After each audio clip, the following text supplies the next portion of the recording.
সূরা আয-ঝুমার।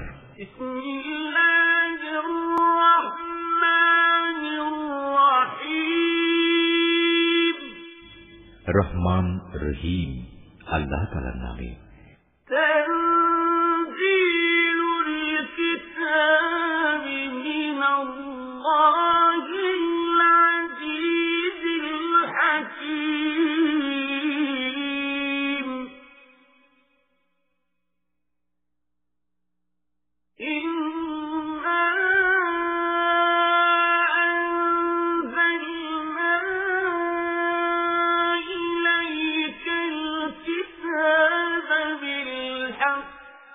فاعبد الله مخلصا له الدين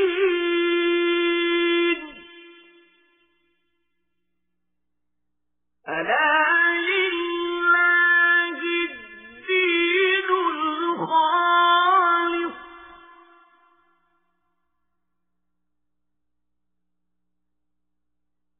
والذين اتخذوا من دونه أولياء ما نعبدهم إلا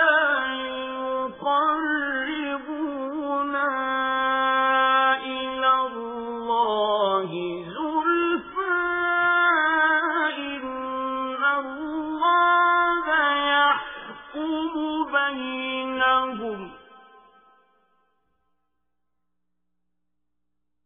إن الله يحكم بينهم فيما هم فيه يختلفون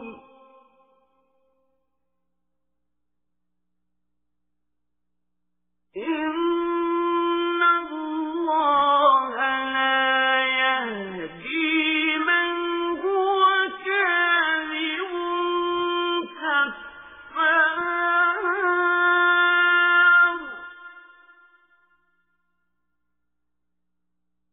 لو أراد الله أن يتخذ ولدا لاصطفى مما يخلق ما يشاء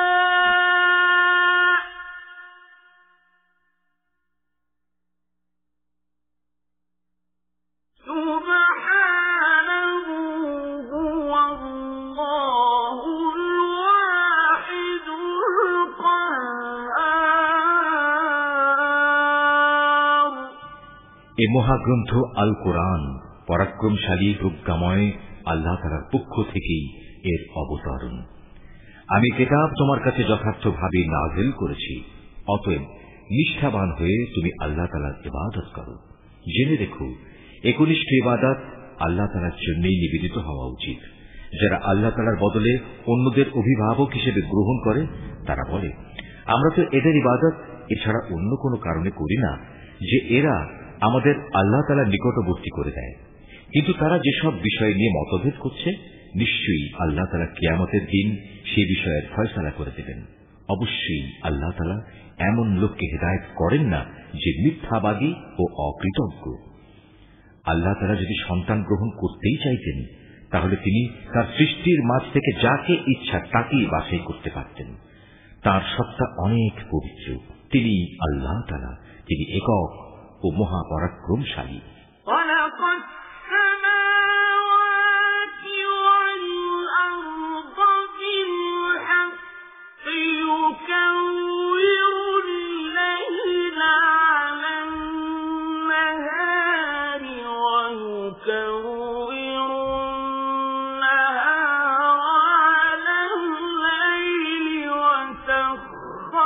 الشمس والقمر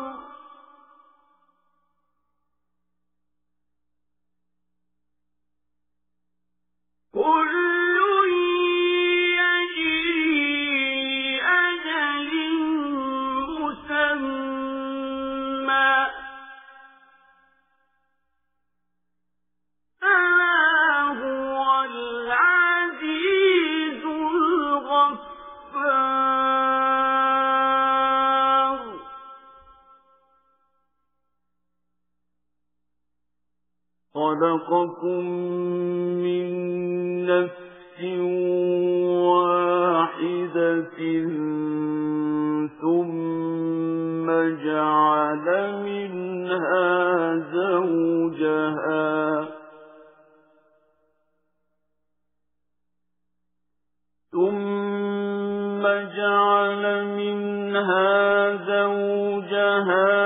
وأنزل لكم من الأنعام ثمانية أزواج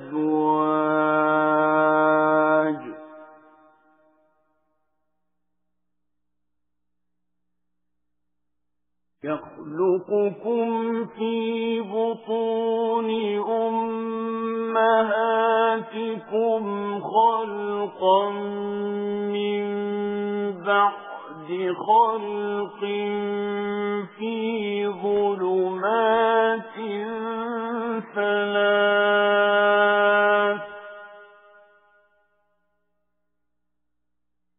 ذلكم الله ربكم له الملك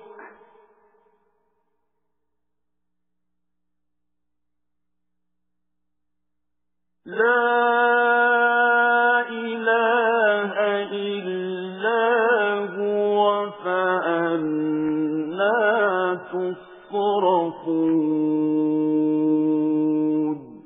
তিনি আসমান ও জমিন সুপরিকল্পিতভাবে সৃষ্টি করেছেন। তিনি রাতকে দিনের উপর লেপতে দেন, আবার দিনকে রাতের উপর লেপতে দেন। তিনি সূর্য ও চন্দ্রকে একটি নিয়মের অধীন করে রেখেছেন। এগুলো সবই একটি সুনির্দিষ্ট সময় পর্যন্ত নিজ নিজ কক্ষপথে বিচরণ করতে থাকবে। জেনে রেখো, তিনি পরাক্রমশালী ও পরম ক্ষমাশীল। তিনি তোমাদের সবাইকে আদমের একই সত্তা থেকে পয়দা করেছেন, অতঃপর তিনি সেই সত্তা থেকে তার যুগল বানিয়েছেন এবং তিনি তোমাদের জন্য 8 প্রকার পশুর বিধান অবতীর্ণ করেছেন। তিনি তোমাদেরকে তোমাদের মায়েদের পেটে পর্যায়ক্রমে পয়দা করেছেন। 3টি অন্ধকারে একের পর এক অবয়ব দিয়ে গেছেন। এ হচ্ছেন আল্লাহ তাআলা। তিনি তোমাদের মালিক, তার জন্যই সার্বভৌমত্ব। তিনি ছাড়া কোনো মাবুদ নেই। তারপরেও তোমরা কোথায় কোথায় ঠোকর খেয়ে চলেছ? فإن الله غني عنكم ولا يرضى لعباده الكفر وإن تشكروا يرضه لكم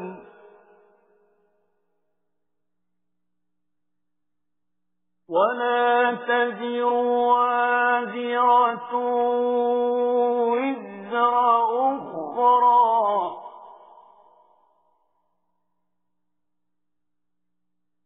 ثم إلى ربكم مرجعكم فينبئكم بما كنتم تعملون إنه عليم بذات الصدور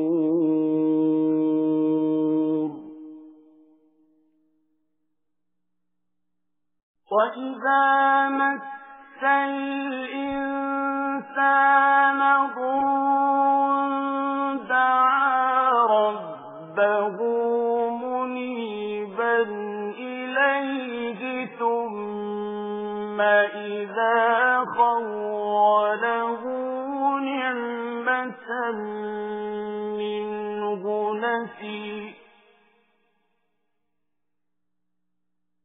نسي ما كان يدعو إليه من قبل وجعل لله أندادا ليضل عن سبيله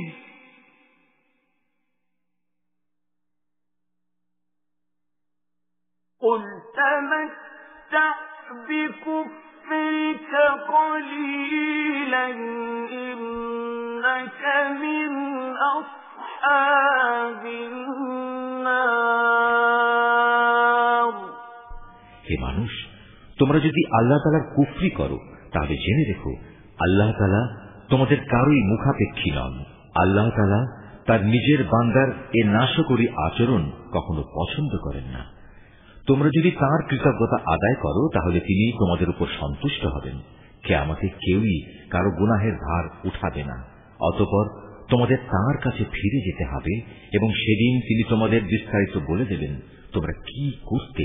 তিনি নিশ্চয়ই জানেন যা কিছু অন্তরের ভেতরে লুকিয়ে থাকে। নিয়ম হচ্ছে মানুষকে যখন কোনো দুঃখ কষ্ট স্পর্শ করে তখন সে একনিষ্ঠভাবে তার মালিকের দিকে ধাবিত হয়। পরে যখন আল্লাহ তাআলা তার কাছ থেকে নিয়ামত দিয়ে তার উপর অনুগ্রহ করেন তখন সে যে জন্য আগে আল্লাহ তাআলাকে ডেকেছিল তা ভুলে যায়। সে আল্লাহ তাআলা সমকক্ষ বানায় যাতে করে সে অন্যদের আল্লাহ তাআলার পথ থেকে বিভ্রান্ত করে দিতে পারে। হে নবী, তুমি এমন লোকদের বলে দাও নিজের কুফরির আরাম আয়েশ হাতে গোনা কয়টি দিনের জন্য ভোগ করে নাও, পরিণামে তুমি অবশ্যই জাহান্নামী হবে।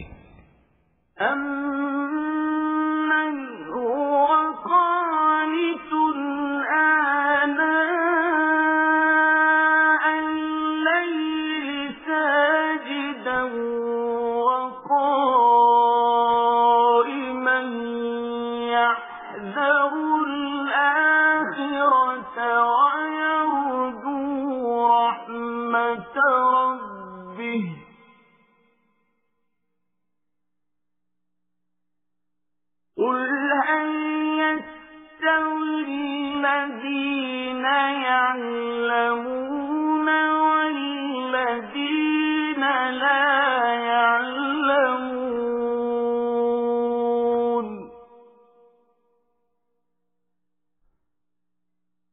إنما يتذكر أولو الألباب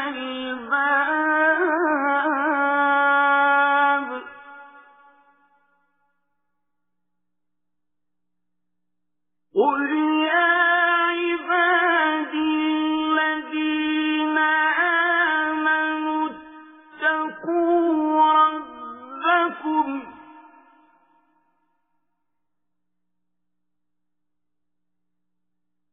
للذين أحسنوا في هذه الدنيا حسنة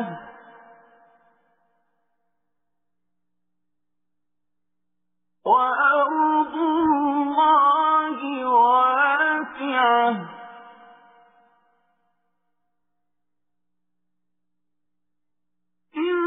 إنما يوفى الصابرون أجرهم بغير حساب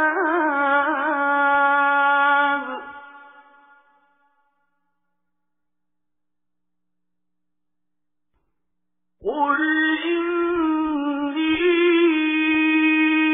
أمرت أن أعبد الله مخلصا له الدين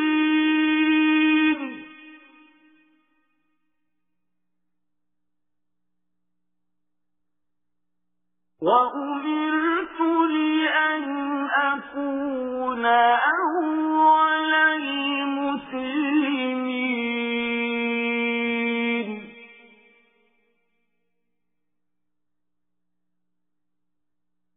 قل إني أخاف إن عصيت ربي عذاب يوم عظيم যে ব্যক্তি রাতের বেলায় বিনয়ের সাথে সাজদা অবনত হয় কিংবা দাঁড়িয়ে আল্লাহ তাআলার ইবাদত করে এবং পরকালের আযাবের ভয় করে, সর্বাবস্থায় তার মালিকের অনুগ্রহ প্রত্যাশা করে, হে নবী, এদের বলো যারা আল্লাহ তাআলাকে জানে আর যারা তাকে জানে না তারা কি এক সমান? আসলে একমাত্র জ্ঞানবান ব্যক্তিরাই এসব কাজকর্ম থেকে উপদেশ গ্রহণ করতে পারে। হে নবী, এদের বলে দাও, হে আমার বান্দারা যারা ঈমান এনেছ, তোমরা তোমাদের মালিককে ভয় করো, যারা এই দুনিয়ায় কোনো কল্যাণকর কাজ করবে তাদের জন্য পরকালেও মহা কল্যাণ থাকবে। আল্লাহ তাআলার জমিন অনেক প্রশস্ত। উপরন্তু ধৈর্যশীলদের পরকালে অপরিমিত পুরস্কার দেয়া হবে। হে নবী, তুমি বলো, আমাকে আদেশ দেয়া হয়েছে একান্ত নিষ্ঠার সাথে আমি যেন আল্লাহ তাআলার ইবাদত করি। আমাকে আদেশ দেয়া হয়েছে আমি যেন আল্লাহ তাআলার সামনে আত্মসমর্পণকারীদের মধ্যে অগ্রণী হই। তুমি বলো, আমি যদি আমার মালিকের নাফরমানি করি তাহলে আমি আমার উপর একটি মহা দিনের শাস্তির ভয় করি।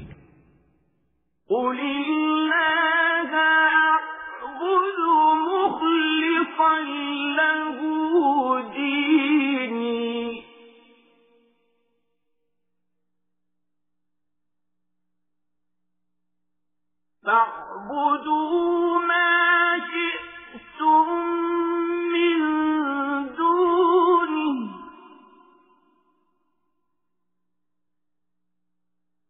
قل إن الخاسرين الذين خسروا أنفسهم وأهليهم يوم القيامة ألا ذلك هو الخسران المبين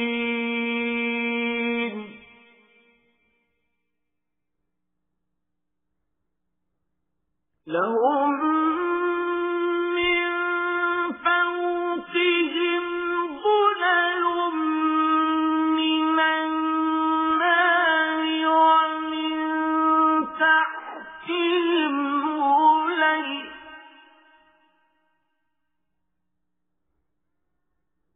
ذلك يخوف الله به عباده يا عباد فاتقون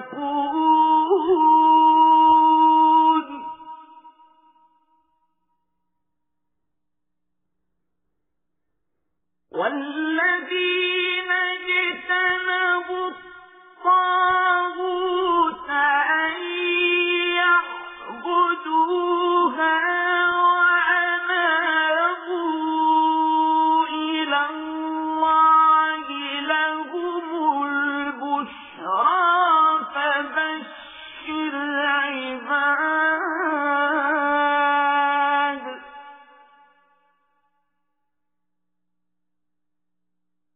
الذين يستمعون القول فيتبعون أحسنه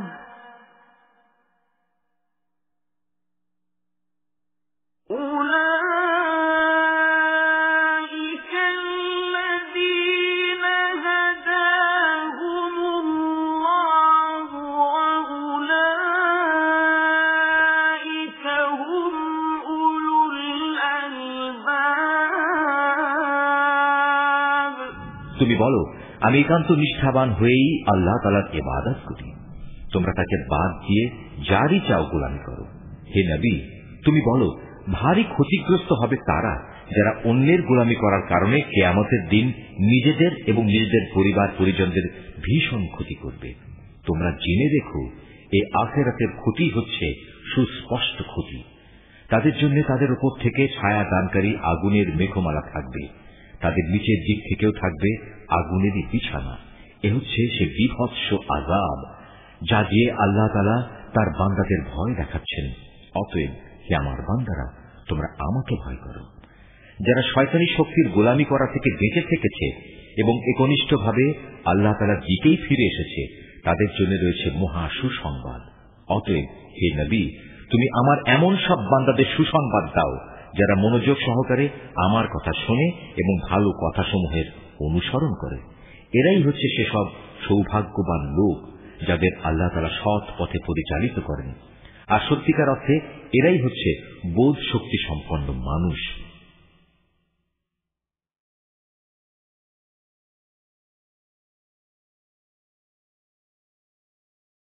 أفمن حق عليه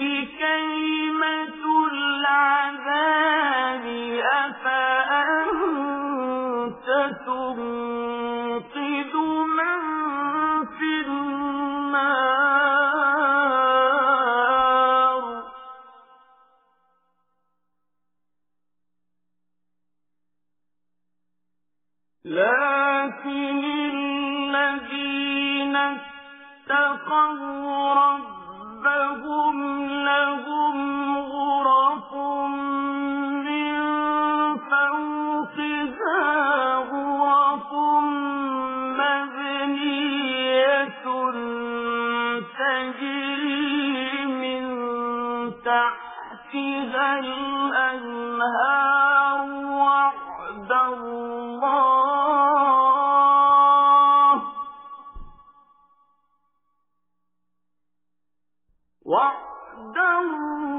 الله لا يخلف الله الميعاد.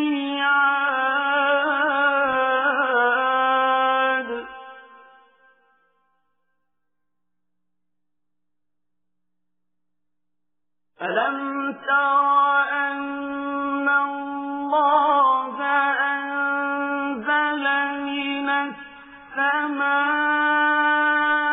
ماء فسلكه ينابيع في الأرض ثم يخرج به زرعا مختلفا ألوانه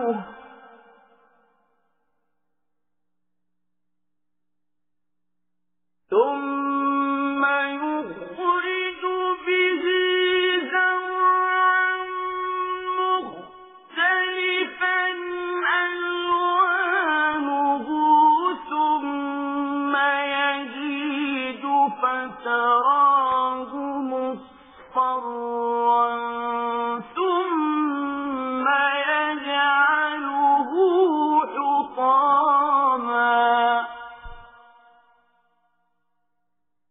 إن في ذلك لذكرى لأولي الألباب. হে নবী, যে ব্যক্তির উপর আল্লাহ তাআলার আযাবের হুকুম অবধারিত হয়ে গেছে তাকে কে বাঁচাবে? তুমি কি তাকে বাঁচাতে পারবে যে জাহান্নামে চলে গেছে? তবে যারা তাদের মালিককে ভয় করে তাদের জন্য বেহেশতে প্রাসাদের উপর প্রাসাদ বানানো থাকবে, যার পাদদেশে ঝর্ণাধারা প্রবাহিত থাকবে। এটা হচ্ছে আল্লাহ তাআলার ওয়াদা, আর আল্লাহ তাআলা কখনো তার ওয়াদা বরখেলাফ করেন না। হে মানুষ, তুমি কি কখনো এটা পর্যবেক্ষণ করনি যে আল্লাহ তাআলা আসমান থেকে পানি বর্ষণ করেন, অতঃপর তিনি তা জমিনের প্রস্রবণগুলোতে প্রবেশ করেন, পরে তিনি আবার তা দিয়ে জমিন থেকে রং বেরঙের ফসল বের করে আনেন। কিছুদিন পরে তা আবার শুকিয়েও যায়, ফলে তোমরা তাকে পীত বর্ণের ফসল হিসেবে দেখতে পাও। অতঃপর তিনি তাকে আবার খড় কুটায় পরিণত করেন। অবশ্যই এতে এই নিয়মের মধ্যে জ্ঞানবানদের জন্য বড় রকমের উপদেশ রয়েছে। أفمن شرح الله صدره للإسلام فهو على نور من ربه فويل للقاسية قلوبهم من ذكر الله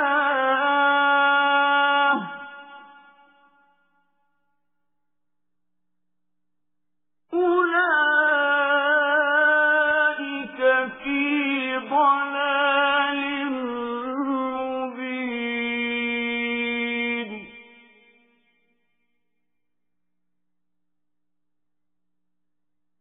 الله نزل أحسن الحديث كتابا متشابها مثانية تقشعر منه جلود الذين يخشون ربهم تقشعر منه جلود الذين يخشون ربهم ثم تلين جلودهم وقلوبهم إلى ذكر الله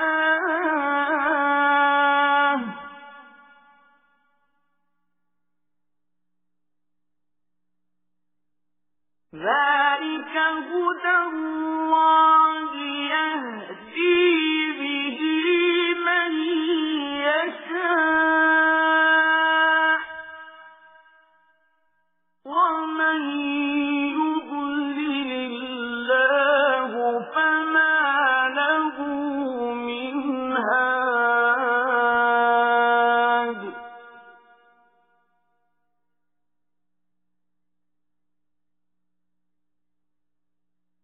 أفمن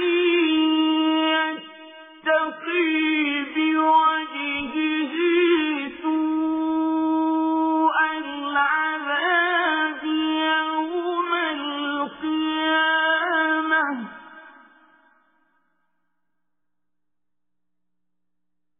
وقيل للظالمين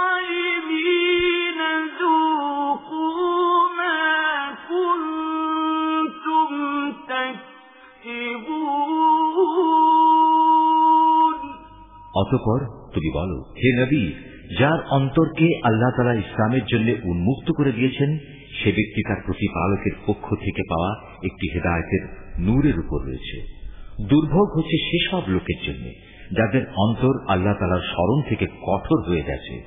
মূলত এরাই সুস্পষ্ট গুমরাহিতে নিমজ্জিত রয়েছে। আল্লাহ তাআলা সর্বোৎকৃষ্ট বাণী নাজিল করেছেন, তা এমন উৎকৃষ্ট কিতাব যার প্রতিটি বাণী পরস্পরের সাথে সামঞ্জস্যশীল, অভিন্ন, যেখানে আল্লাহর ওয়াদাগুলো বারবার পেশ করা হয়েছে।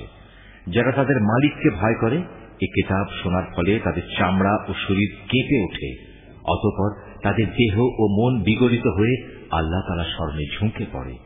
এই কিতাব হচ্ছে আল্লাহ তাআলার হিদায়াত। এর দ্বারা তিনি যাকে চান তাকে সঠিক পথ দেখান। আল্লাহ তাআলা যাকে গোমরাহ করেন তার আসলেই কোনো পথ প্রদর্শক নেই। যে ব্যক্তি কিয়ামতের দিন তার মুখের দ্বারা কঠিন শাস্তি ঠেকাতে চাইবে, সে কি তার মতো হবে যাকে সে শাস্তি থেকে নিরাপদ রাখা হয়েছে? সেদিন জালেমদের বলা হবে, তোমরা দুনিয়ায় যা কামাই করেছিলে আজ তারই মজা ভোগ করো।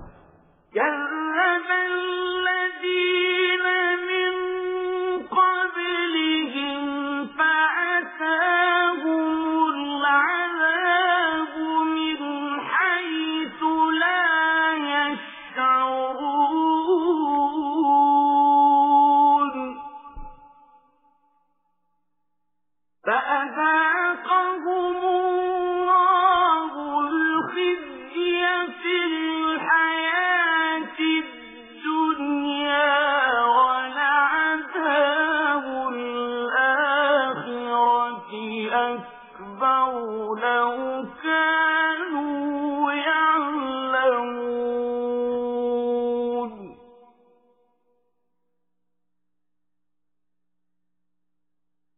ولقد ضربنا للناس في هذا القرآن من كل مثل لعلهم يتذكرون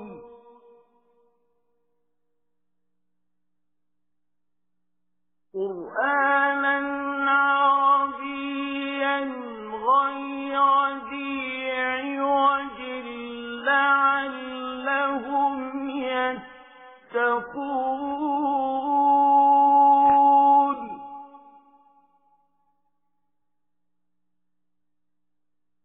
ضرب الله مثلا رجلا فيه شركاء متشاكسون ورجلا سلما لرجل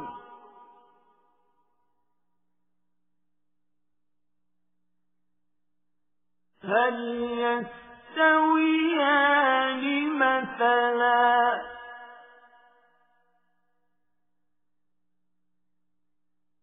الحمد لله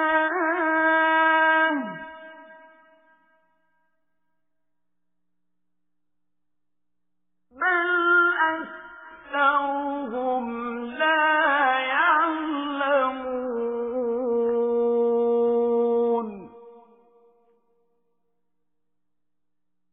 إنك ميت وإنهم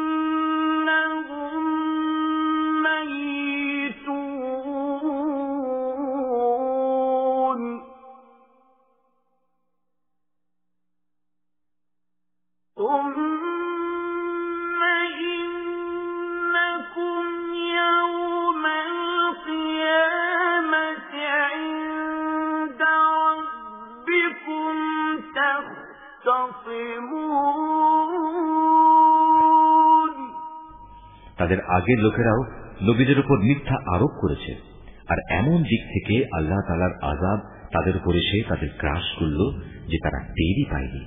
অতঃপর আল্লাহ তাআলা তাদের দুনিয়ার জীবনে অপমানিত করলেন, তাদের জন্য আখিরাতের আযাব হবে আরো গুরুতর। কত ভালো হতো যদি তারা কথাটা জানত। আমি কোরআনে মানুষদের বোঝানোর জন্য ছোট বড় সব ধরনের উদাহরণই পেশ করেছি, যাতে করে তারা উপদেশ গ্রহণ করতে পারে। এ কোরআন আমি বিশুদ্ধ আরবি ভাষায় নাযিল করেছি। এতে কোনো জটিলতা নেই। এর উদ্দেশ্য যেন তারা আল্লাহ তাআলার নাফরমানি থেকে বাঁচতে পারে। আল্লাহ তাআলা তোমাদের বোঝার জন্য একটি উদাহরণ উপস্থাপন করেছেন। উদাহরণটি হচ্ছে দুজন মানুষের। এদের একজন মানুষ হচ্ছে গোলাম, যার বেশ কজন মালিক রয়েছে, যারা আবার পরস্পর বিরোধী, প্রত্যেকেই গোলামটিকে নিজের দিকে টানতে চাচ্ছে। আর এক ব্যক্তি যে কেবল একজনেরই গোলাম। তুমি বলো, হে নবী, এই দুজন গোলাম কি এক সমান হবে? না, কখনো নয়। সমস্ত প্রশংসা আল্লাহ তাআলার, কিন্তু তাদের অধিকাংশ লোকই জানে না। অবশ্যই একদিন তুমি মারা যাবে, তারাও নিঃসন্দেহে একদিন মৃত্যু মুখে পতিত হবে। অতঃপর নিজেদের কাজের জন্য একে অপরকে দায়ী করে তোমরা কিয়ামতের দিন তোমাদের মালিকের সামনে বাক বিতণ্ডা করতে থাকবে।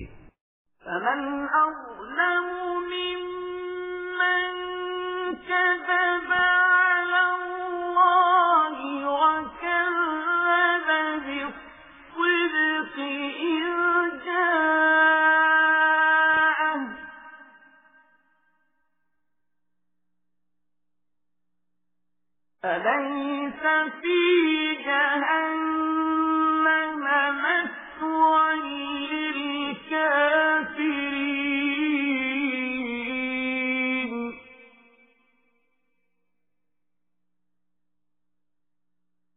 والذي جاء بالصدق وصدق به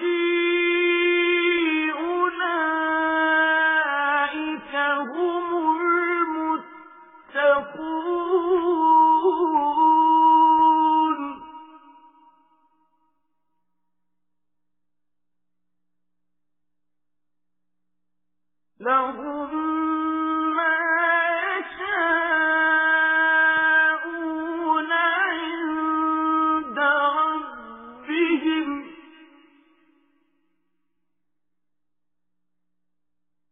ذلك جزاء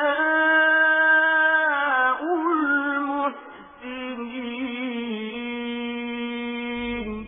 সে ব্যক্তির চাইতে বড় জালেম আর কে হতে পারে যে আল্লাহ তাআলার উপর মিথ্যা আরোপ করে এবং একবার তার কাছে সত্য দিন এসে যাওয়ার পরেও যে ব্যক্তি তা মিথ্যা প্রতিপন্ন করে।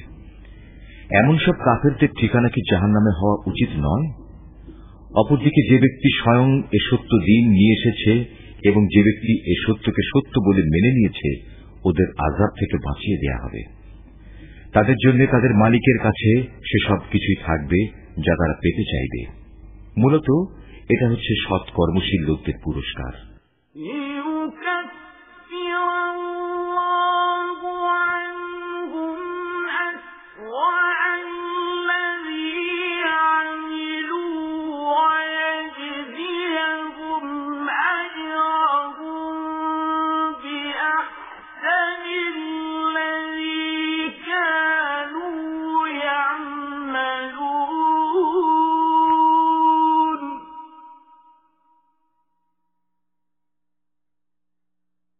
أليس الله بكاف عبده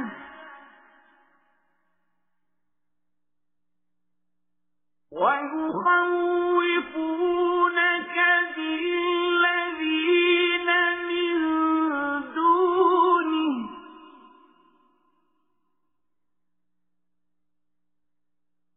ومن فما له من هاد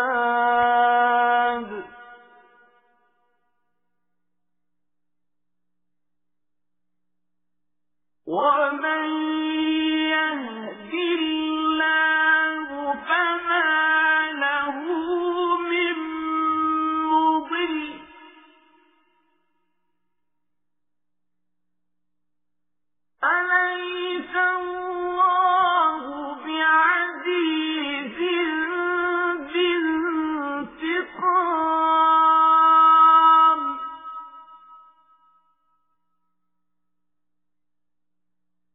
ولئن سألتهم من خلق السماوات والأرض ليقولن الله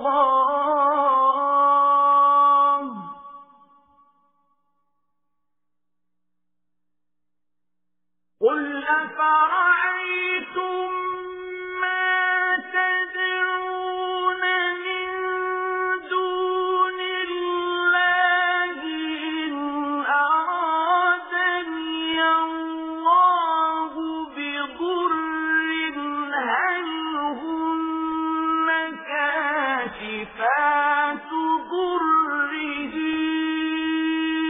أو أرادني برحمة هل هن ممسكات رحمته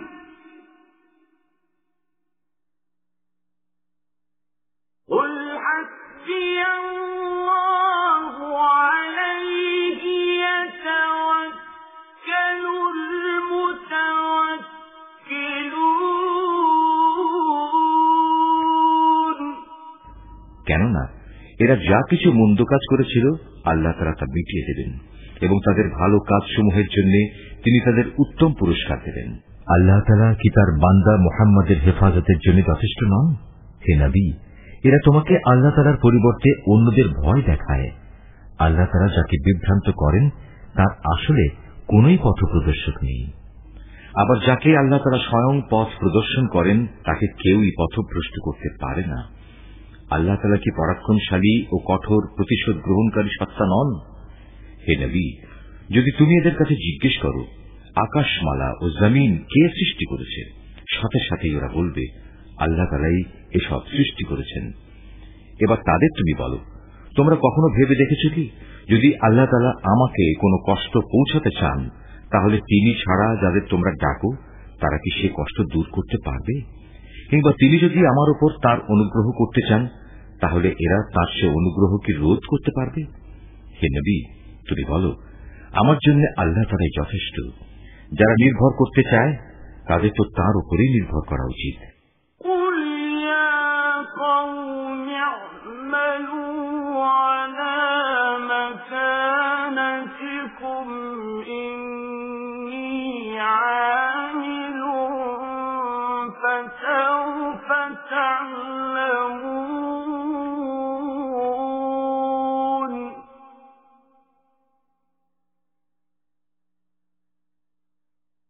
من يأتيه عذاب يخزيه ويحل عليه عذاب مقيم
হে নবী, এদের তুমি বলো, হে আমার জাতি, তোমরা তোমাদের জায়গায় কাজ করে যাও, আমিও আমার জায়গায় কাজ করে যাচ্ছি। শীঘ্রই তোমরা জানতে পারবে কার উপর দুনিয়ায় অপমানকর আযাব আসবে এবং আখিরাতেই বা কার উপর স্থায়ী আযাব নাজিল হবে। হে নবী, আমি মানুষের জন্য তোমার উপর সত্য দ্বীন সহ এ কিতাব নাজিল করেছি। অতঃপর যে কেউ হেদায়েত পেতে চাইবে সে তা করবে একান্ত তার নিজের জন্যই। আর যে ব্যক্তি গোমরাহ হয়ে যায় তার উপর এই গুমরাহির ফল তার নিজের উপরই বর্তাবে, আর তুমি তো তাদের উপর কোন তত্ত্বাবধায়ক নাও।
আল্লাহ তাআলা মানুষদের মৃত্যুর সময় তার প্রাণ বায়ু বের করে নেন, আর যারা ঘুমের সময় মরেনি তিনি তখন তাদেরও রূহ বের করেন। অতঃপর যার উপর তিনি মৃত্যু অবধারিত করেন তার প্রাণ তিনি ছেড়ে না দিয়ে রেখে দেন এবং বাকি রূহদের একটি সুনির্দিষ্ট সময়ের জন্য ছেড়ে দেন। এই গোটা ব্যবস্থাপনার মধ্যে এমন সম্প্রদায়ের জন্য নিদর্শন রয়েছে যারা বিষয়টি নিয়ে চিন্তা ভাবনা করে। তবে কি এরা আল্লাহ তাআলাকে বাদ দিয়ে অন্যদের সুপারিশকারী হিসেবে গ্রহণ করেছে? হে নবী, তুমি এদের বলো, যদিও তোমাদের এসব সুপারিশকারী কোনো কিছুই করার ক্ষমতা রাখে না, না তাদের কোনো জ্ঞান বুদ্ধি আছে। বলো হে নবী, যাবতীয় সুপারিশ একমাত্র আল্লাহ তাআলার জন্যই। আসমান সমূহ এবং পৃথিবীর সার্বভৌমত্ব একমাত্র আল্লাহ তাআলার জন্য। অতঃপর তোমরা সবাই তাঁর দিকেই ফিরে যাবে।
افتدوا به من سوء العذاب يوم القيامة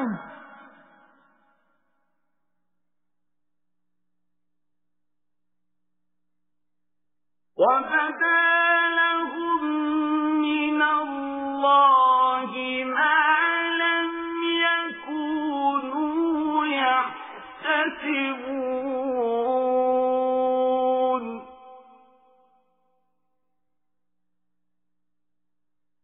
وبدا لهم سيئات ما كسبوا وحاق بهم ما كانوا به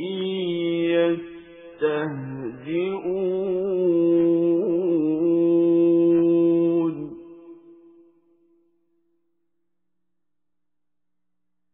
فإذا مس الإنسان ضر دعانا ثم إذا خولناه نعمة منا قال إنما أوتيته على علم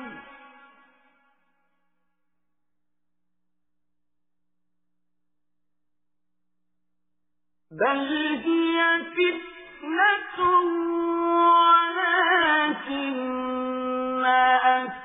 أكثرهم لا يعلمون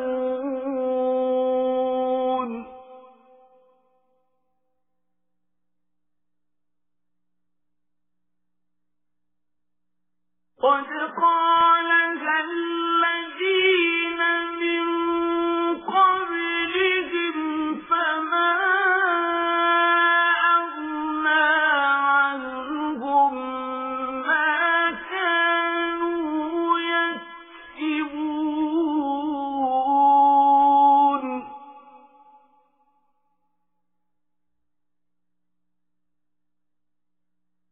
فأصابهم سيئات ما كسبوا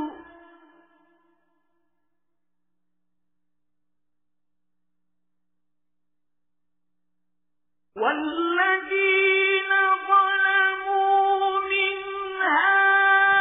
هؤلاء سيصيبهم سيئات ما كسبوا وما هم بمعجزين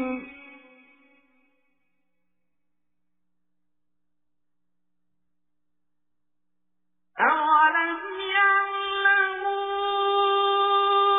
أن الله يبسط الرزق لمن يشاء ويقدر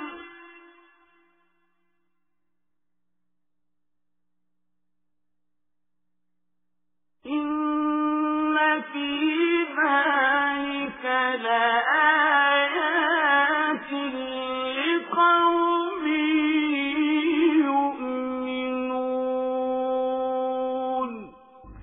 যখন তাদের কাছে এক অদ্বিতীয় আল্লাহ তাআলার কথা বলা হয় তখন যারা আখিরাতের উপর ঈমান আনে না তাদের অন্তর নিতান্ত সংকুচিত হয়ে পড়ে। অপরদিকে যখন আল্লাহ তাআলার বদলে অন্য দেবতাগুলোর আলোচনা করা হয় তখন তারা আনন্দে উল্লসিত হয়।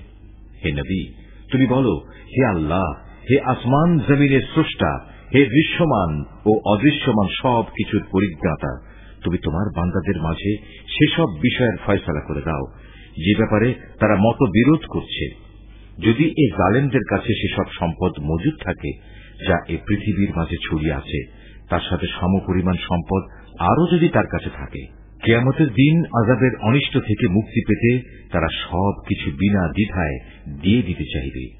সে সময় আল্লাহ তাআলার কাছ থেকে সে আযাব এসে উপস্থিত হবে যার কল্পনাও তারা করতে পারেনি। এরা যেভাবে আমল করতে থাকবে আস্তে আস্তে সেভাবে তার মন্দ ফলও প্রকাশ পেতে থাকবে, যে আযাবের প্রতি এরা হাসি বিদ্রুপ করত তা তাদের আমলের মতোই তাদের পরিবেষ্টন করে ফেলবে। মানুষদের অবস্থা হচ্ছে, যখন কোনো দুঃখ কষ্ট তাদের স্পর্শ করে তখন সে আমাকে ডাকে, অতঃপর আমি যখন তাকে আমার কাছ থেকে কোন রকম নিয়ামত দান করি তখন সে বলে, এটা তো আমার জ্ঞানের যোগ্যতার উপরে দেয়া হয়েছে। না, আসলে তা নয়, বরং এটা হচ্ছে পরীক্ষা। কিন্তু তাদের অধিকাংশ লোকই জানে না। এদের আগের লোকেরাও অবশ্য এ ধরনের কথাবার্তা বলত, কিন্তু তারা যা কিছু অর্জন করেছে তা তাদের কোনই কাজে আসেনি। যা কিছু তারা কামাই করেছে তার মন্দ পরিণাম তাদের সামনে আসবেই। এদের মধ্যে যারা জুলুম করে তারাও একদিন তাদের কর্মের মন্দ ফল ভোগ করবে। এরা কখনো আমাকে অক্ষম করে দিতে পারবে না। এরা কি জানে না আল্লাহ তাআলা যাকে চান তার রিজিক বাড়িয়ে দেন এবং যার জন্য চান তার জন্য তা সংকুচিত করে দেন। অবশ্যই এর মাঝে ঈমানদার লোকদের জন্য অনেক নিদর্শন রয়েছে। قُلْ يَا عِبَادِيَ الَّذِينَ أَسْرَفُوا عَلَى أَنفُسِهِمْ لَا تَقْنَطُوا مِنْ رَحْمَةِ اللَّهِ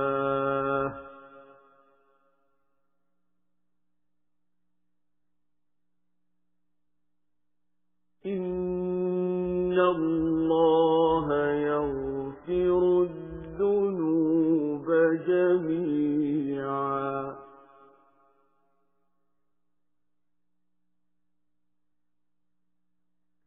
إِنَّهُ هُوَ الْغَفُورُ الرَّحِيمُ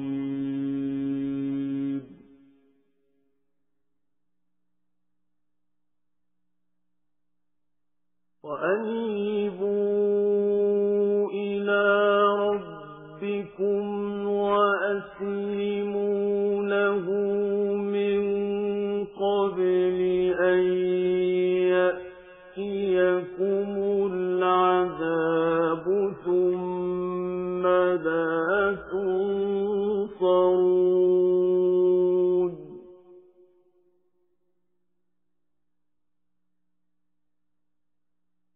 وَاتَّبِعُوا أَحْسَنَ مَا أُنْزِلَ إِلَيْكُمْ مِنْ رَبِّكُمْ مِنْ قَبْلِ أَنْ يَأْتِيَكُمُ الْعَذَابُ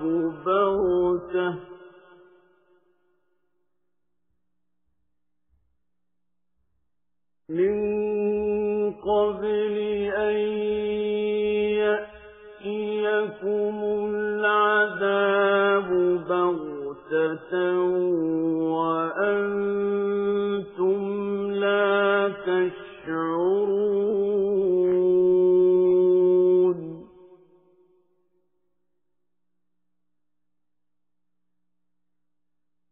أَنْ تَقُولَ نَفْسٌ يَا حَسْرَتَا عَلَى مَا فَرَّطتُ فِي جَنبِ اللَّهِ وَإِنْ كُنْتُ لَمِنَ السَّاخِرِينَ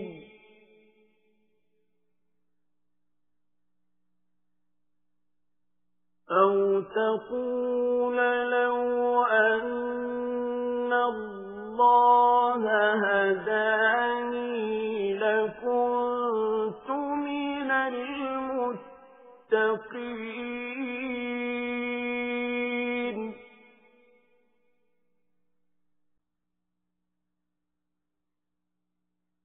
أَوْ تَقُولَ حِينَ تَرَى الْعَذَابَ لَوْ أَنَّ لِي كَرَّةً فَأَكُونَ مِنَ الْمُحْسِنِينَ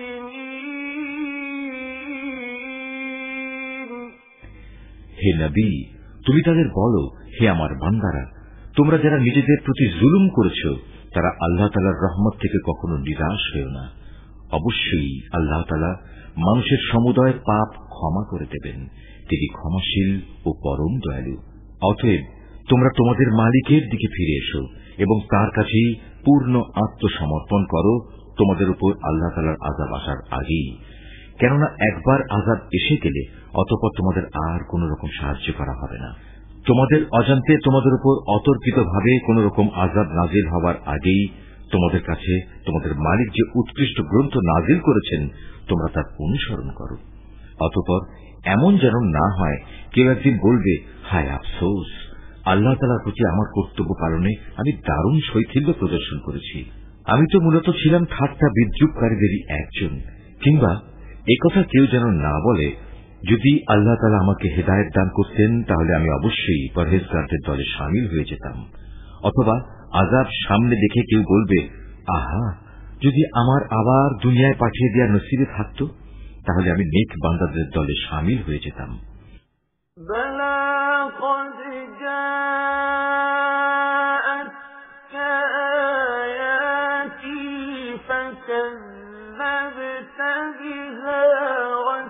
استكبرت وكنت من الكافرين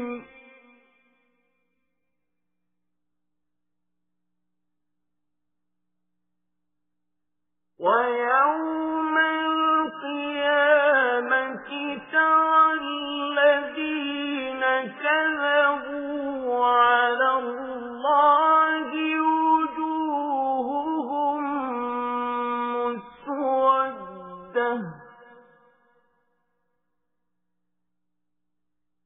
أليس في جهنم مثوى للمتكبرين وينجي الله الذين اتقوا بمفازتهم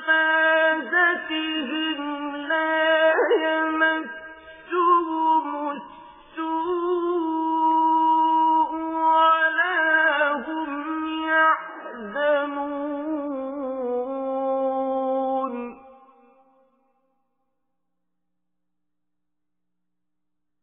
الله خالق كل شيء وهو على كل شيء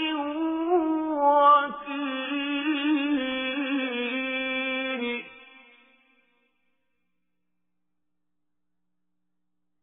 له مقاليد السماوات والأرض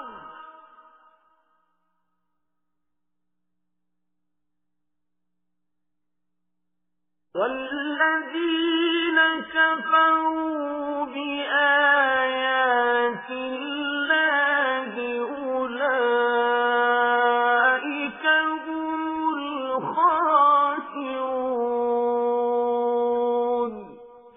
আল্লাহ তাআলা বলবেন, হ্যাঁ, আমার আয়াতসমূহ অবশ্যই তোমার কাছে এসে পৌঁছেছিল, কিন্তু তুমি সেগুলোকে মিথ্যা বলেছিলে, তুমি অহংকার করেছিলে, তুমি ছিলে অস্বীকারীদেরই একজন।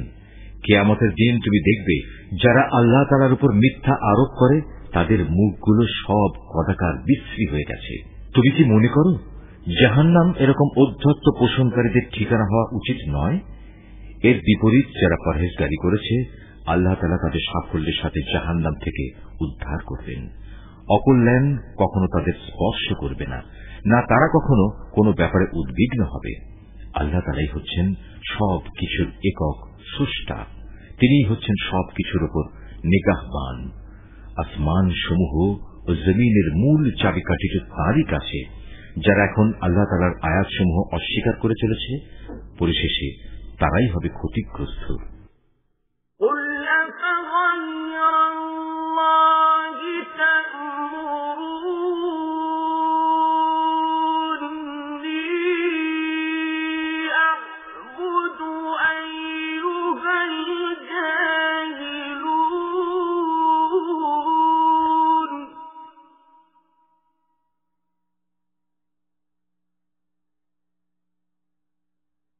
ولقد أوحي إليك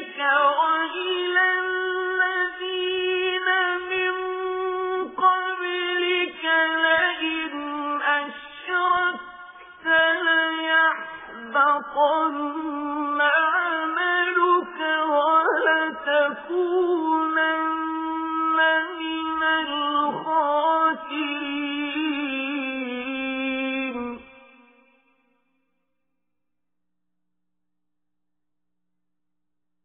بَلِ اللَّهَ فَاعْبُدْ وَكُن مِّنَ الشَّاكِرِينَ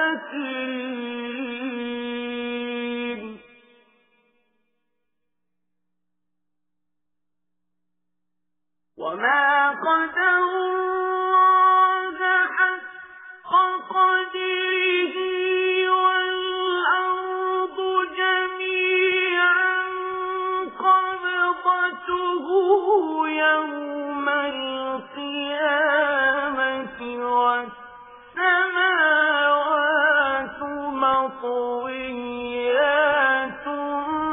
بِيَمِينِهِ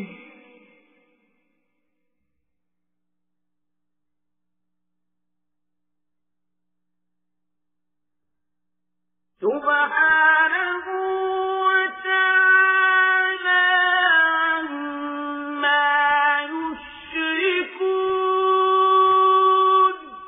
হে নবী, তুমি এদের বলো, হে মূর্খ ব্যক্তিরা, তোমরা কি এর পরেও আমাকে আল্লাহ তাআলা ছাড়া অন্য কারো গোলামি বরণ করে নিতে বলছো? অথচ হে নবী, তোমার কাছে এবং সেসব নবীদের কাছেও যারা তোমার আগে অতিবাহিত হয়ে গেছে এ মর্মে ওহী পাঠানো হয়েছে, যদি তুমি আল্লাহ তাআলার সাথে অন্যদের শরীক করো তাহলে অবশ্যই তোমার সব আমল নিষ্ফল হয়ে যাবে এবং তুমি মারাত্মক ক্ষতিগ্রস্তদের দলে শামিল হবে। অতএব তুমি একান্তভাবে আল্লাহ তাআলার ইবাদত করো এবং শুকরগুজার বান্দাদের মধ্যে শামিল হয়ে যাও। আসলে এই মূর্খ লোকগুলো আল্লাহ তাআলার সেভাবে মূল্যায়নই করেনি যেভাবে তার মূল্যায়ন করা উচিত ছিল।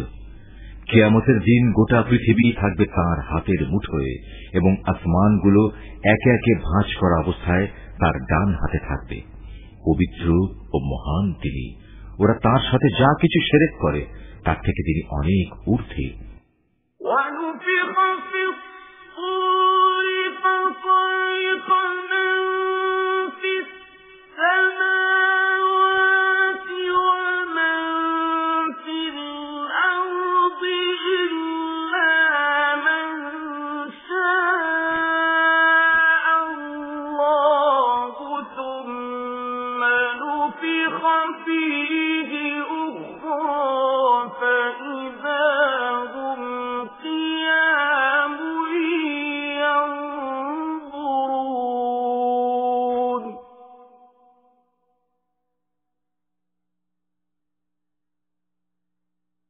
وَأَشْرَقَتِ الْأَرْضُ بِنُورِ رَبِّهَا وَوُضِعَ الْكِتَابُ وَجِيءَ بِالنَّبِيِّينَ وَالشُّهَدَاءِ وَقُضِيَ بَيْنَهُم بِالْحَقِّ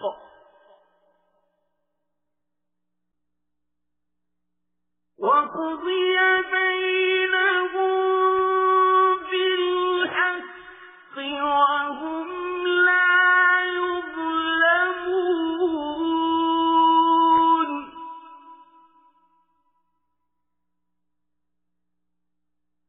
وَوُفِّيَتْ كُلُّ نَفْسٍ مَّا عَمِلَتْ وَهُوَ أَعْلَمُ بِمَا يَفْعَلُونَ যখন প্রথমবার সিঙায় ফুৎকার দেয়া হবে তখন আসমান সমূহ ও জমিনে যা কিছু আছে তার সব কিছুই বেহুশ হয়ে যাবে। অবশ্য আল্লাহ তাআলা যা চান তার কথা আলাদা। অতঃপর আবার সিঙায় ফুৎকার দেয়া হবে, তখন তারা সবাই দণ্ডায়মান হয়ে সে বিভৎস দৃশ্য দেখতে থাকবে। এ সময় জমিন তার মালিকের নূরের ঝলকে উদ্ভাসিত হয়ে উঠবে। মানুষের কর্মফলের নথিপত্র সামনে রাখা হবে। নবীদের ও অন্যান্য সাক্ষীদের এনে হাজির করা হবে। তাদের সবার সাথে ন্যায় বিচার করা হবে। তাদের কারো উপর বিন্দুমাত্র জুলুম করা হবে না। প্রত্যেক মানুষকে সে পরিমাণ প্রতিফল দেয়া হবে যে পরিমাণ কাজ সে করে এসেছে, কারণ আল্লাহ তাআলা সে বিষয়ে সম্যক অবগত আছেন, যা কিছু তারা প্রতিনিয়ত করে বেড়াত।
وقال لهم خزنتها ألم يأتكم رسل منكم يتلون عليكم آيات ربكم وينذرونكم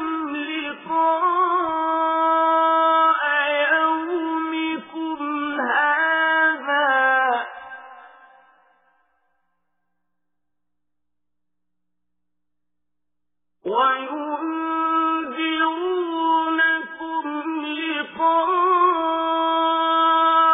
يومكم هذا قالوا بلى ولكن حقت كلمة العذاب على الكافرين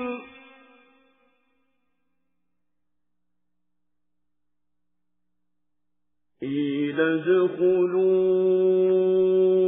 أبواب جهنم خالدين فيها فبئس مثوى المتكبرين। যেসব লোক কুফরি করেছে তাদের দলে দলে জাহান্নামের দিকে তাড়িয়ে নেওয়া হবে। এমনই তাড়া খেয়ে যখন তারা জাহান্নামের কাছে পৌঁছবে তখন সাথে সাথেই তার সদর দরজা খুলে দেওয়া হবে এবং তার রক্ষী ফেরেশতারা ওদের বলবে, তোমাদের কাছে কি তোমাদের মধ্যে থেকে কোন রসুল আসেনি যারা তোমাদের কাছে তোমাদের মালিকের কিতাবের আয়াতসমূহ তেলাওয়াত করত এবং তোমাদের এমনই একটি দিনের সাক্ষাৎ সম্বন্ধে সতর্ক করে দিত? ওরা বলবে, হ্যাঁ, অবশ্যই এসেছিল। কিন্তু কাফেরদের ব্যাপারে আল্লাহ তাআলার সে আযাব সম্পর্কিত ওয়াদাই আজ বাস্তবায়িত হয়ে গেল। ওদের তখন বলা হবে, যাও প্রবেশ করো জাহান্নামের দরজা দিয়ে, তোমরা সেখানে চিরদিন থাকবে। ঔদ্ধত্য প্রকাশকারীদের জন্য কত নিকৃষ্ট হবে এই ঠিকানা। وَسِيقَ الَّذِينَ اتَّقَوْا رَبَّهُمْ إِلَى الْجَنَّةِ زُمَرًا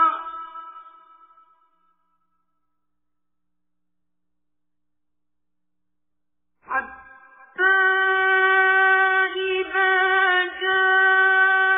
جَاءُوهَا وَفُتِحَتْ أَبْوَابُهَا وَقَالَ لَهُمْ خَزَنَتُهَا سَلَامٌ عَلَيْكُمْ طِبْتُمْ فَادْخُلُوهَا خَالِدِينَ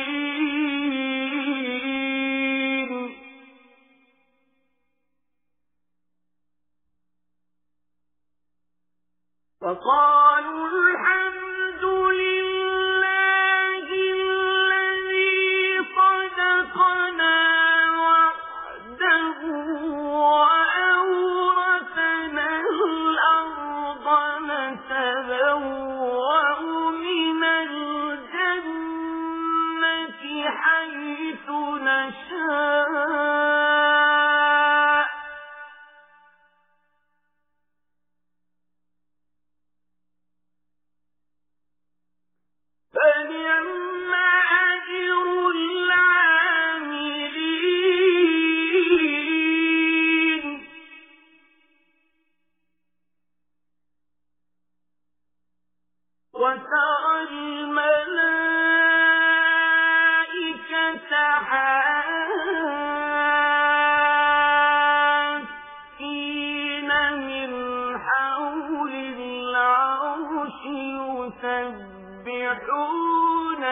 بحمد ربهم وقضي بينهم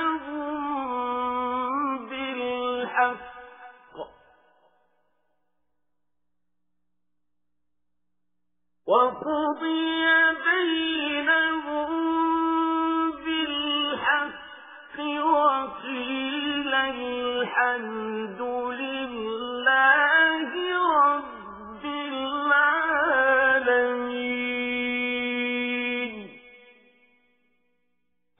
অপরদিকে যারা তাদের মালিককে ভয় করেছে তাদের সবাইকে দলে দলে জান্নাতের দিকে নিয়ে যাওয়া হবে।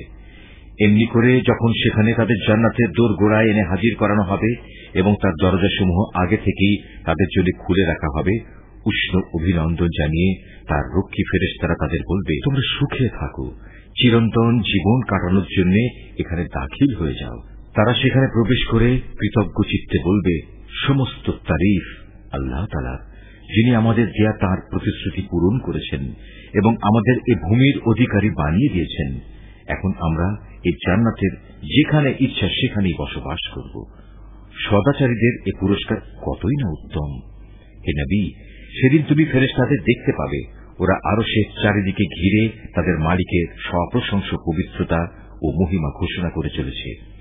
সেদিন ইনসাফের সাথে সবার বিচার কার্য যখন সম্পন্ন হবে, চারদিক থেকে একই ঘোষণা ধ্বনিত হবে, সবটুকু প্রশংসাই সৃষ্টিকুলের মালিক আল্লাহ তাআলার জন্য।